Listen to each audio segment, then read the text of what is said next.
As our Lee Kyung-eun reported earlier, South Korea will take a role as a non-permanent member of the UN Security Council for 2 years starting next year. Then, what does this mean? How vocal and engaging can South Korea be on the international level? To answer these questions, we're joined by Professor Lee Hee-eun this morning. Welcome to the program. Hey, good morning. Thank you. Thanks for joining us. South Korea has won a UN Security Council seat. This is the third time for the country to serve as one of the 10 non-permanent UNSC members. What does this mean for South Korea?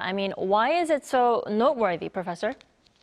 This is very significant because the Security Council has the primary responsibility to maintain international peace and security in the international system. And so South Korea's membership on the council is significant insofar as it now participates directly in voting on resolutions that are binding on all member states. And so because the world is so volatile today, especially with North Korean-related issues, the situation in Russia and Ukraine, South Korea will be front and center now with respect to those discussions within the Security Council and give its direct input on those kinds of decisions. And so South Korea's standing now in the world community has, of course, always been growing since the last 20 years or so. And so this really is partly also symbolic in terms of Korea's position within the global community as being a legitimate world leader. Right, then let's talk about the roles that the country will be in charge of for the next 2 years, right? What roles and responsibilities will South Korea be tasked with? Well, as I mentioned, South Korea now will be in the discussion and directly involved in the debates regarding, statements and resolutions that are going to be passed by the Security Council. And so because now South Korea will be involved in those discussions very directly, its input will actually be very, very important because other countries will now lobby South Korea with respect to various matters around the world that require the Security Council's attention. And so South Korea will be able to, address those issues, but also, express its desires with respect to the international community, particularly in matters related to human rights, nuclear proliferation, and other areas where South Korea has a great interest in. And so this is really, I think, a big role to be played in the next 2 years, starting in 2024, when South Korea takes its seat on the Security Council. Right. The decision comes at a very timely manner, considering all the challenges and urgent issues that we're facing here on the Korean Peninsula.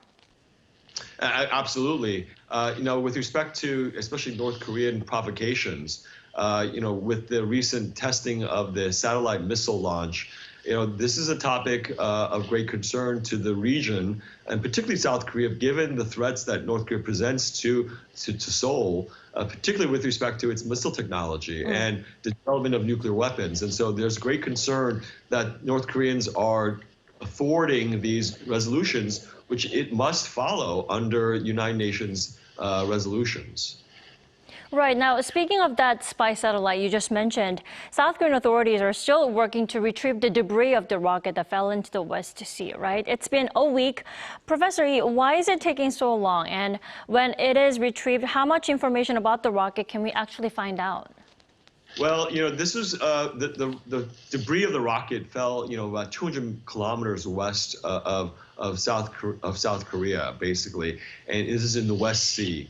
And so the conditions there, of course, are not stable. And this is, we're talking about, varying depths with respect to the debris. So finding the debris itself is going to be very, very challenging. But once the debris is actually found, the idea here will be that the South Korean authorities, as well as others, including the United States, will be able to examine the type of rocket that was used and the state of technology of North Korea in terms of how far they have progressed with respect to this ballistic missile technology, which, of course, has been banned by the Security Council. And so now the question will be, how will the Security Council, as well as South Korea and the United States, respond to this incident?